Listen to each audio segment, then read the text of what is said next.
Nosso Lar, psicografado por Francisco Cândido Xavier, pelo Espírito André Luiz, capítulo 20. Noções de lar.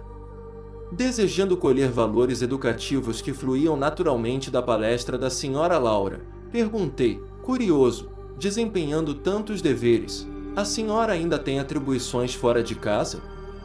Sim. Vivemos numa cidade de transição. No entanto, as finalidades da colônia residem no trabalho e no aprendizado. As almas femininas, aqui, assumem numerosas obrigações, preparando-se para voltar ao planeta ou para ascender às esferas mais altas. Mas a organização doméstica, em nosso lar, é idêntica à da Terra? A interlocutora esboçou uma face muito significativa e acrescentou: o lar terrestre é que, de há muito, se esforça por copiar nosso instituto doméstico. Mas os cônjuges por lá, com raras exceções, estão ainda a moldar o terreno dos sentimentos, invadido pelas ervas amargosas da vaidade pessoal e povoado de monstros do ciúme e do egoísmo. Quando regressei do planeta, pela última vez, trazia, como é natural, profundas ilusões.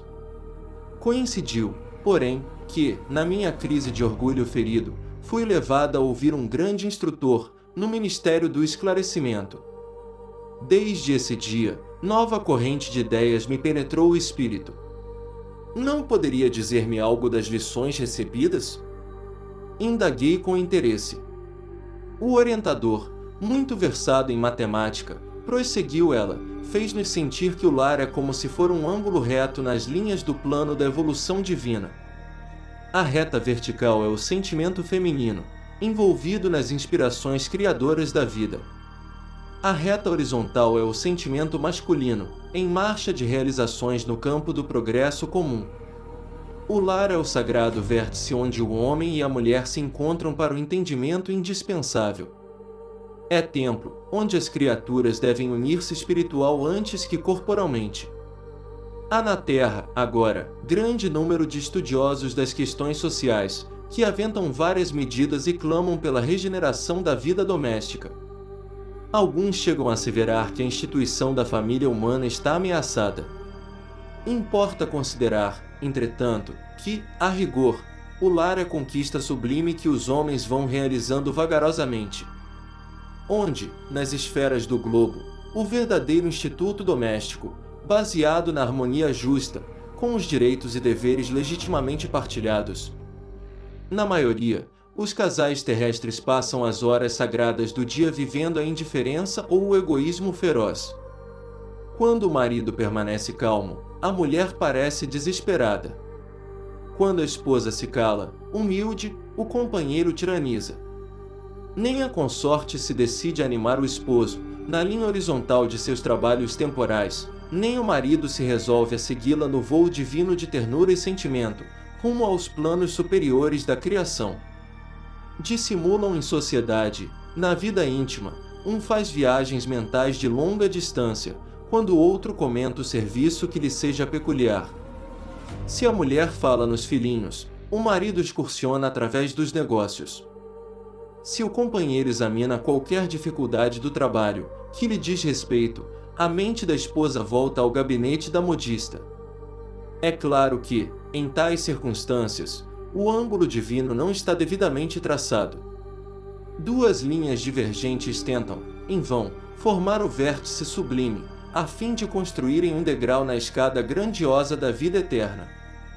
Esses conceitos calavam-me fundo e, sumamente impressionado, observei, Sra. Laura, essas definições suscitam um mundo de pensamentos novos. Ah! Se conhecêssemos tudo isso lá na Terra!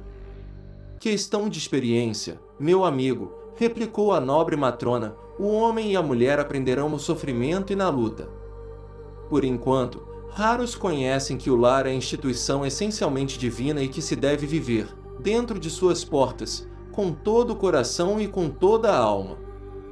Enquanto as criaturas vulgares atravessam a florida região do noivado, procuram se mobilizando os máximos recursos do espírito, e daí o dizer-se que todos os seres são belos quando estão verdadeiramente amando. O assunto mais trivial assume singular encanto nas palestras mais fúteis.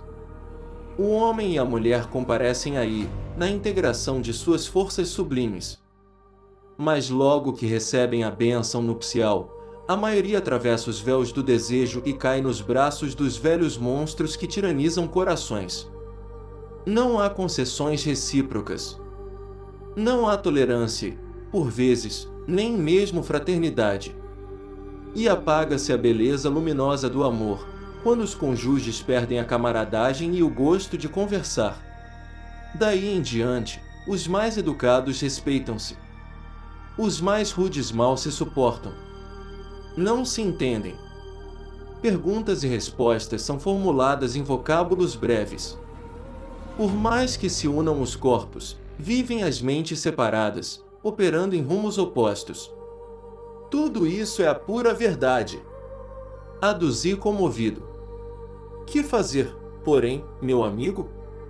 Replicou a bondosa senhora. Na fase atual evolutiva do planeta, existem na esfera carnal raríssimas uniões de almas gêmeas, reduzidos matrimônios de almas irmãs ou afins, e esmagadora porcentagem de ligações de resgate.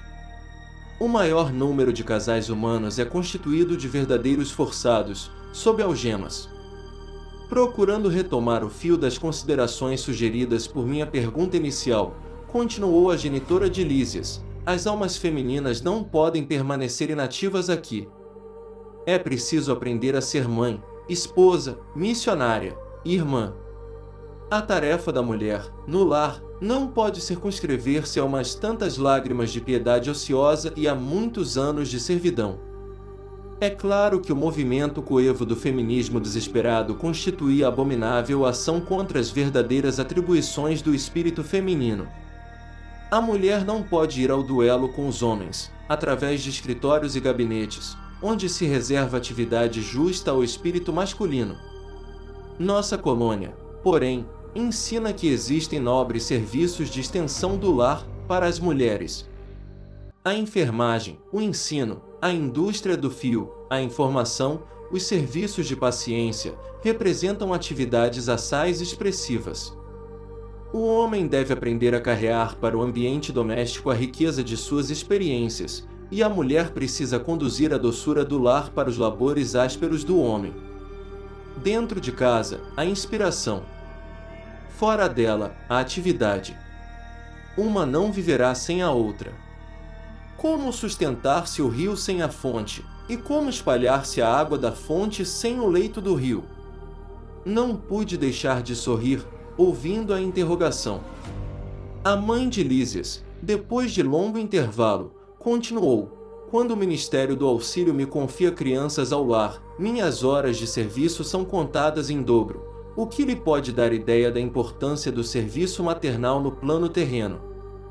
Entretanto, quando isso não acontece, tenho meus deveres diuturnos nos trabalhos de enfermagem, com a semana de 48 horas de tarefa. Todos trabalham em nossa casa. A não ser minha neta convalescente, não temos qualquer pessoa da família em zonas de repouso. 8 horas de atividade no interesse coletivo, diariamente, é programa fácil a todos. Sentir-me envergonhada se não o executasse também. Interrompeu-se a interlocutora por alguns momentos, enquanto me perdi em vastas considerações.